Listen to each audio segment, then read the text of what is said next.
How about some fishing to close out the summer? We hang out with Mark Sassy as he takes us on a fishing adventure. Also, a Team USA BMX racer joins the Scoreboard to tell us about his career and a whole lot more. It's all coming up right now on the Scoreboard.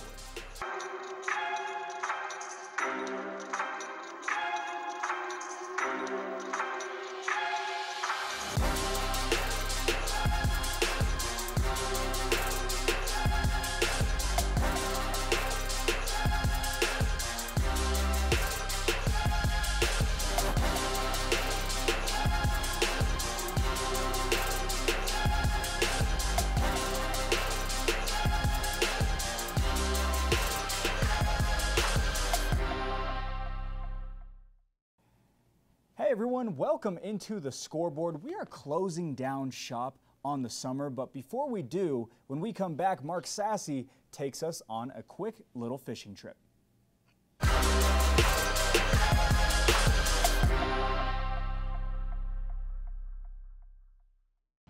everybody, Mark Sassy here. I hosted TV8. I also run Minturn Anglers. Got Maddie Evans. Y'all know her from TV8. We get to work together really one day a week. It's not enough, but whenever I'm in there, Maddie and I always we kind of get drawn to fly fishing. I give a fly fishing report. We talk about what's happening on the rivers. And I feel like, I mean, you can pipe in, but you've learned a fair amount. Hopper droppers, keep them wet, make sure the river temperatures are appropriate so you're not killing fish left and right. Water levels, cubic feet, basketballs in the river. I got it. Let's do this. Yeah, okay, you're good. So she has the basic understanding, but she wants to go fishing, and really what we want to do is educate everybody today on soup to nuts what it takes to go out on a fly fishing trip. Whether you're a beginner or you know how to fish, there's a lot of things you have to take into account. So for starters, we get suited up in waders and boots. So Maddie's going to drift on back here. She's going to try on her waders and boots. And once we get these on and we're sure that they fit all right, we're going to take it to the river. And things you have to take into account when you're going fly fishing as opposed to kind of traditional fishing where you just use a spinning rod and a lure, you have to think about where you're going to fish in the river because our fish with flies only hang out in certain areas. What flies to use, make sure you're using the proper knots, and also you make sure you're using the right rod and you're casting it the right way. So not just about Maddie trying to look good and trying to stay dry, but there's a lot more that goes into it. But this is step one. Middle of the summer. How are we doing on these waders? I think you're pretty good. How do they, I mean, they're not bad. All right, cool. They're not bad. All right. So in the middle of the summer, you don't necessarily need to wear waders because the water temperatures, like we've talked about, Maddie, are warm, right? Right. And the water levels are low. So you could actually wet wade where you would wear a pair of sandals or those wading boots and no waders. But in the colder months or when the water levels are up or colder, it's good to be able to wear waders to protect yourself. But I think to fit the part, instead of seeing Maddie splashing around in her little Daisy Dukes, we're putting her in waders today to make it right, start to finish, and we're doing good. How are those doing? Good? Great. She's wearing Reddington waders. These are Corker's wading boots with a BOA system, which is that quick lacing system with a speed dial. Pretty handy. And she's waterproof all the way from her chest all the way down to her toes, as long as there's no leaks in those waders. But you're good to go. They got a pocket here. There's a pocket on the inside, waterproof if you want to bring your cell phone. But most people don't bring very much with them except maybe a cell phone and some sunscreen. Right. The guides are going to have, you say right like you know. I don't know. I just You don't need to bring much. We get people that show up here at the shop and they take their wallet out and they have their car keys and their tablet and their pager and all this other stuff that when you're in the river, it's about disconnecting with everything so you can reconnect with the natural surroundings that we have. You know people that are still using pagers? Maybe. I can't tell anybody that though. Okay, well. Burner phones, whatever it is. Whatever it is. You don't need much except for, and also the guides also will airdrop or send your photos. You don't need to bring a phone if you don't want to. Disconnect to That's reconnect simple. Is what it's all about. You got that? Yeah, that's simple. I love to disconnect. Right? Sunscreen, a normal hat to protect your eyes and your face from the sun and also from flies flying around, and also a good pair of sunglasses. Perfect. Okay, preferably polarized, so you can actually see more into the water, so you may be able to see the targets that you're actually fishing at. I think that now we've done this, I'm suited up. I think you should get suited up. So let's pick her up and throw her in the river. See if she stays dry. Okay, I'll get suited up. All right, you get suited up, and then I think we should make our way down to the river so you can teach me so much more about fly fishing. We're going to go through all the basics. Why we have these bugs. Why do I have to cast the rod that way? And show me a knot. But we'll go through it all. This is fly fishing with TV8. We'll be right back.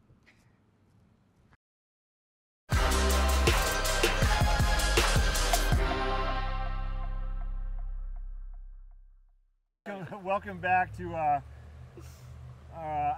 nice little segment called Fly Fishing with Maddie. That's not what it's officially called, but I think that's the direction it's heading. Trying to fly fish with Maddie. Anyway, so you got your gear. You're good on the waders and boots, right?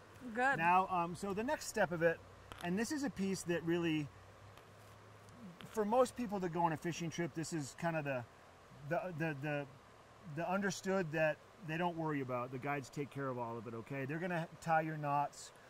They're going to select your flies for you. You don't need to do any of that. But there's also people that go on these fishing trips that want to treat it more like a school. Yeah. So they want to know how to tie that knot and what flies to use and why do you select those flies. So I think it's kind of, if people are watching for the first time and they're trying to decide if the fishing thing is for them or not, this will help kind of open up those questions for yourselves and say, do I want to learn more about this, or do I want to have the guide just do it for me? So that's what we're going to do here. I'm going to show you the bugs. We're going to tie a knot and go from there. What are you thinking right now? I'm thinking that there's a lot of pretty things going on right here. Isn't there? Isn't it wild? Yeah, it's pretty cool looking. Some bug mimics going on here. Bug mimics. Yeah. Imitators. Yeah, and so, I'm just ready to learn some loop, swoop, and polling. Loop, swoop, and polling. So, we've talked about this before, I think you and I have. All the bugs, well, 99% of the bugs that the fish eat all come from the bottom of the river. So all these start as a tiny little larva, like a let's just say like a butterfly larva, okay? A little larva, then they make a cocoon around their bodies in the rocks in the river. And then over the course of 365 days, they gestate and they get bigger. And then when they're ready to become a fuzzy fly, which is an adult version, they will climb out of their cocoon, they'll float to the surface of the river, and then they'll sit on top of the water for a little bit of time as they dry their wings off. Then they'll go off and fly around. They'll look for their mate, they'll reproduce. The male will return to the river and die. The female will return to the river, lay her eggs, and then she'll return to the river and die. And they're really out of the rocks as an adult for about 24 hours, and then that's it.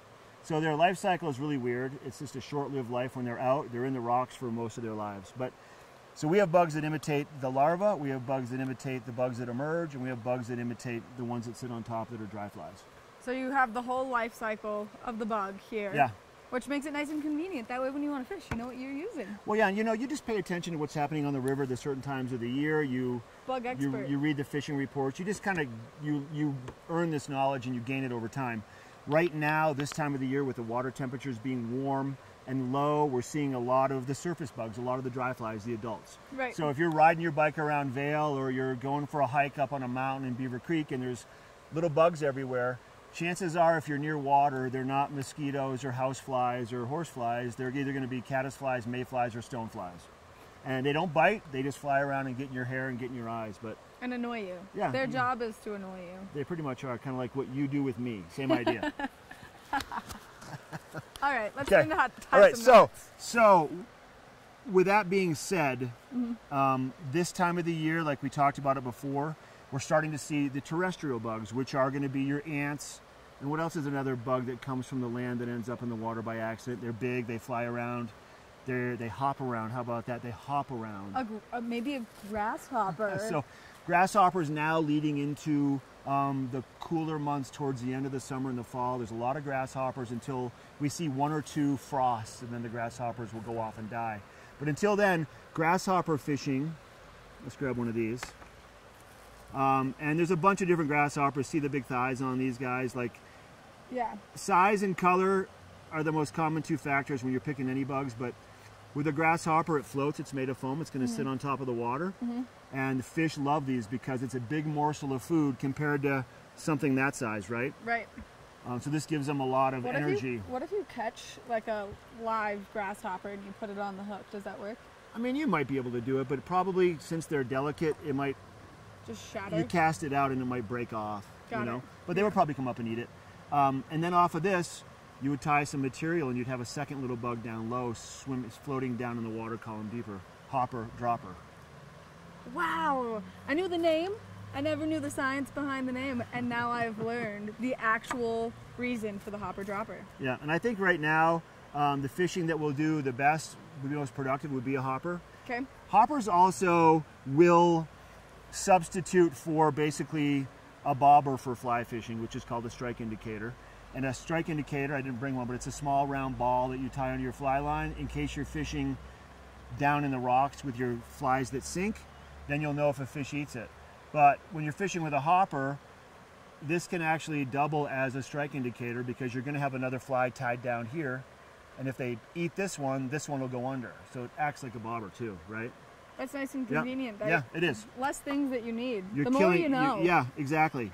And they do come up and eat these right now. So I think what we're going to do is we're going to end up fishing with a hopper and maybe a small dropper. But I want to tie a knot with you first, okay? Right. Just to show you basic knots. Cool. So there's a couple knots that we use to tie all of our gear together. When you're tying the fly on, whether it's a hopper or any of these other flies, and this is going to be The fly. the fly, right? Okay. So then that's going to be where you tie the line on, right? This is the line. And this is going to be the line. This is the perfect size for you, okay? Yeah, So you can see it, we can work down, because she said doesn't have a lot of dexterity in those small little giraffe hands of hers. My dainty fingers, they're just not the best for these tiny So you're going to little practice. straps. I'm going to show you what we do. Okay. So you put it through, okay? Then you're going to take the little tag end. This is obviously attached to your rod, so you can't do anything with that, right? You're going to wrap it around, they say 5 times, okay? But we'll just do it a couple times, 2 or 3 times to get the effect. Okay. 5 times, then you put it back through the hole that you started, right? Okay. You want to wet it down with some spit or some water from the river, okay? And then you're going to slide it right up against the eye of the hook. Wow.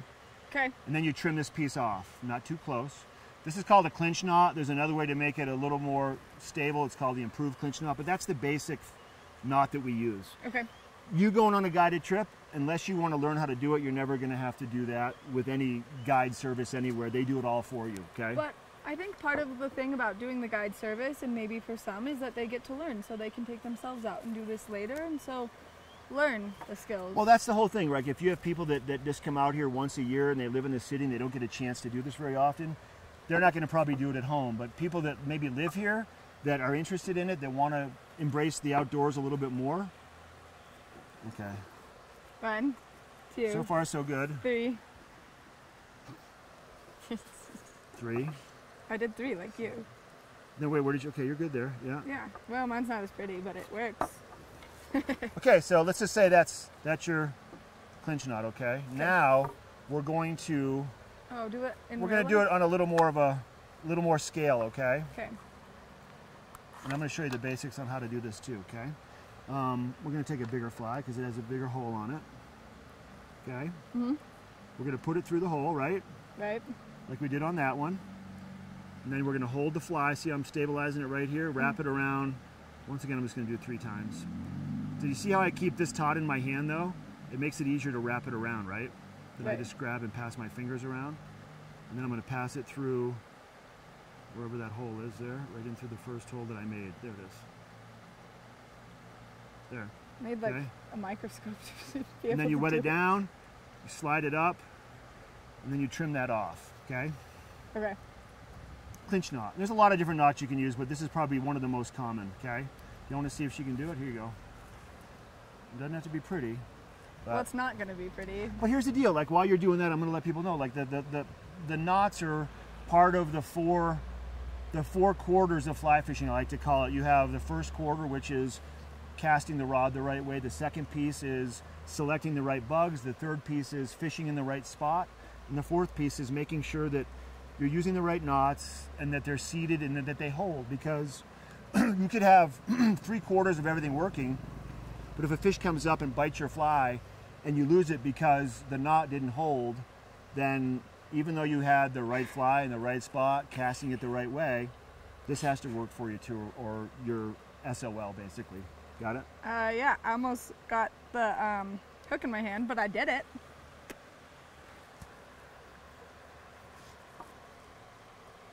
Okay, you did do it.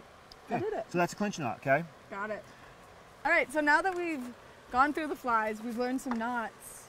I'll do you tell say you we what. get in the water? We'll go. I'll go grab a fishing rod, and Okay. we'll maybe just talk about some of the basics. Okay. I think what's going to happen is though, we probably won't like legitimately fish in this area because it does get it gets a lot of pressure from kids and dogs and rocks and everything. Right. We're just So gonna I think learn. we'll go do the basics on the cast and a few things you can work on, and then probably for the next segment we'll actually go to another part of the Eagle River where we know there's fish, where we can catch fish. Okay, so we'll be right back.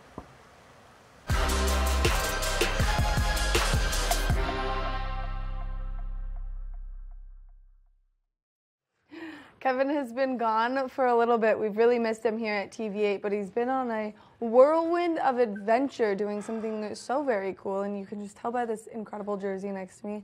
Kevin, what have you been up to? It's like an episode of Where's Waldo, except it's like Where's Kevin? Right. So I was in France. I flew into France. I qualified for the USA team to race for the USA team at the World Championship for BMX in Nantes, France. Wow. Yes. That's not an easy feat, and especially because last time we were sitting on the couch kind of chatting about where you were going and what you were going to do, you had just fallen here and broken your kneecap. Yeah, it was a lot of fun. It was at the GoPro Games, broke my kneecap, had to stop training, start focusing on rehab, was doing a lot of things in rehab, a lot of physical therapy, was in a brace, doing some oxygen therapy as well in a hypergenic chamber, trying to get infused, help the healing process, get it going. But I was probably 80% going into the race, which was fine. It was about the experience, and it was a lot of fun. Again, when you're in France, how can you not have a good time? Right. How can you not complain? And so here are your pictures from when you were there, and you can see this entire uniform looks incredible. We've also got one of you smiling, so you don't look so serious. Yeah, that was our headshots. We got there. So we flew in to France. We got there. There we go. There's Saturday morning, and it was hot. I think everybody's heard about the heat wave that's going on over in Europe right now, and it was super hot. So we landed. We had to be in Nantes, which is about 3.5 hours away. We had team meeting, and then we had a practice at an off-site track, and kind of get the game plan ready for the week. So had 2 days of practice, once off-site, and then we got to practice on the track. I wish I had one more day to practice on the track. It was fast.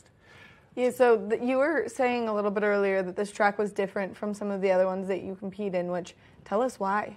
Well, there's a lot. Number one, the composite that they made the track out of, it was almost like a pea gravel, kind of a volcanic pea gravel. So it was hard pack, really fast. The gate typically at a regular BMX track is about 15 to 18 feet high off the ground as you come down into the first set of jumps and things like that.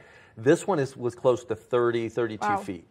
And so you're coming down hard and fast. And there was a lot of, it's about momentum on this track, 100% momentum. If you lost anything in the first turn, your race was kind of over. So I had 2 really good races and 1 very bad race where I just had to shut it down, and you can't catch up. So, but it was so much fun being there with the team, the spectators. Again, there were 28 countries represented at this race. I got to meet a couple new friends that I raced against, and we're going to stay in touch over Facebook and that kind of thing. So. And so are you going to compete in next year's championship? So training is going to start right now, and what does training look like? Training starts now. Strength training, a lot of strength training. Get back again. I'm still recovering from my knee, so I've got to get back in the gym, do the strength training, and then back on the track to do some things because again, our season here in Colorado is so short because of when winter moves in. So I go find a parking garage to do sprints in. Occasionally, if the weather is good, down in Grand Junction, Grand Valley BMX, great crew down there in Grand Valley. Got a great track, have a supercross track also. So try to get out there and get some track time before I'll probably race Grand Nationals this year in Tulsa in November. Wow, you're staying really busy and you're making sure that you're in a constant flow with competing, and who knew? I also have, one day we'll bring them out, the most hilarious pictures of a very young, sprightly Kevin in his BMX uniform. So this is something you've been doing for a really long time. Yeah, the story is really fun. We don't have enough time to get into it on air. I started when I was 12, and it was just happened by circumstance. Had a little town, started racing, and Factory Riders, #1 pro, a guy named Bobby Encinas was coming in town. He raced for Shimano with another amateur pro, going into the pro leagues, Brett Allen, who raced for a company called Mongoose Bikes. Their truck broke down in my hometown, a little town in Indiana, as they were going through, and they ended up spending about 3 weeks with us, stayed at the house, and so I got to get into the sport with them. Mongoose and Shimano were so grateful, they sent me like 4 bikes. Wow. After they left, and that was kind of how everything got started. Which is really cool, and you just continued. You took a break from it for a little while when you got into skeleton. Yep. Kevin has been a man of many lives. 9 lives, I think I've used all of them up. It's like no room for error. No way. You've cycled back to the first one of BMX, so therefore it's 1 life. But it's been a lot of time. It's been a great experience. Something I've met very good friends with. My kids, Adam and Luke, got involved with it, so we got to travel around and do a lot of things together. So it's been a lot of great memories, a lot of wonderful experiences, and I thought I was going to be done with it this year, but I think I've got another year left in me. I think you've got another year left in you, too. Look at this cool jersey, and look, it even has your name on it. Yep. I mean, this is incredible, and it's really cool to see that you're still doing it all these years later. Yep, it's fun. Keeps me young. It keeps you young, keeps you fresh, keeps you out there. Yeah. Well, Kev, if there are any young riders that are watching, or any parents who maybe have children who are watching who are getting into biking and BMX, what is your 1 word of advice? Practice and make the best of it and have fun. That's kind of what it's about. You know, the great thing about BMX, it is a friendly sport of competition. You race against friends. And it's about, again, the experiences and making those friendships and relationships. So get out there and just have fun. Get out there and have fun. Kev, thanks so much for chatting with us about all the cool things that you've been up to. You're like a legend here in the Valley now. Well, I appreciate that. Thank you, Maddie. Thank you for joining us. Next week, we will be prepping and gearing up for the school year as we talk to some of our local athletic directors, as well as a whole lot more. Thank you so much for watching. From the entire Scoreboard team, I am Blake O'Ruling, and we will see you all on Tuesday.